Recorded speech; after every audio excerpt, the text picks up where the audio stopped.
మాట్లాడుతున్నాను. ఈ ఉదయకాలంలో ఏమేమి మాట్లాడుతూ ఉన్నాడనే విషయాన్ని ఇక్కడ గమనించినట్లయితే నిర్గమకాండం చూడండి 12వ అధ్యాయము 9వ వచనం చదువుకుందాం. నిర్గమకాండము 12వ అధ్యాయము 9వ వచనం చదువుకుందాం.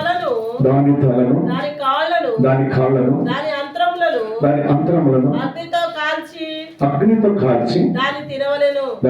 చాలా బాగా వినండి. మోషేతో మాట్లాడుతున్నాడు. మోషే ఇప్పుడు విషయం మాట్లాడుతున్నా, ఐగుప్తు దేశంలో నువ్వు విడుదల చేయబడిన జనాంగంలో విడుదల చేయబడిన ఆ సందర్భంలో ఒక విషయం చేయాలి. నీతో నేను మాట్లాడుతున్నా. ఒక గొర్రెని తెచ్చి ఆ గొర్రెని ఏం చేయాలంటే తలను, రెండవది కళ్ళను, మూడవది తన అంతరములను కాల్చివేయాలి. దేంతో కాల్చారట? అగ్నినగా దేవుని వాక్యం. గొర్రె పిల్ల అనగా మన ప్రభువుని యేసుక్రీస్తుకు చూసినగా కనబడుతూ ఉన్నది. యేసయ్య తల మీద ముళ్ళ కిరీటం పెట్టారు, కాళ్ళకు చేతులకు బేకులు కుట్టారు, డబ్బులో పళ్ళంతో పొడిచారు, చేతులకు మేకులు కుట్టారు. యేసుక్రీస్తు ప్రభు కలవరశిలో బలయాగమైన అడుగున్నాడు. ఈ రోజున వాళ్ళు చూస్తే ఆయన పోలిక మనలో ఉన్నది కాబట్టి, ఆయన వారమై ఉన్నాము కాబట్టి నీ తలంపులు ఎలా ఉండాలి? అగ్ని చేత కాల్చివేయబడాలి, శ్వాసని బూడిదైపోవాలి.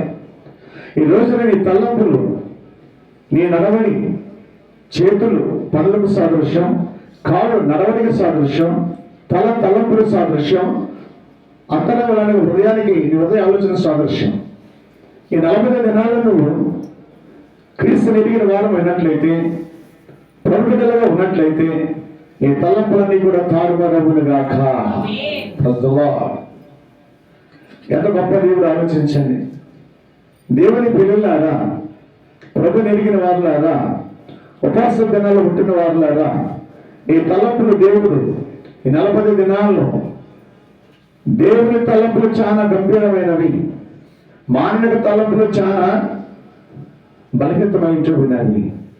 ఈ కాల్చివేయటం అర్థం ఏంటంటే, నీకున్న తలంపులన్నీ కూడా, నీ నడవడంతా కూడా చేతుల పనులకు సాదృశ్యం, అంతరంగంలో హృదయ ఆలోచనలకు సాదృశ్యం.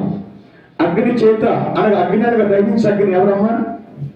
యేసుప్రభు దేవుడు. కాల్చివేయాలి.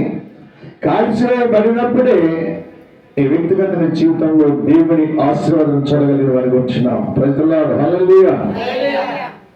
తలంపులు ఎలా ఉంటుంది? మన తలంపులను ఆలోచించున్నట్టే చాలా రకరకాలు ఉంటాయి. ఒకప్పుడు మన తలంపులు చాలా రకంగా ఉంటాయి.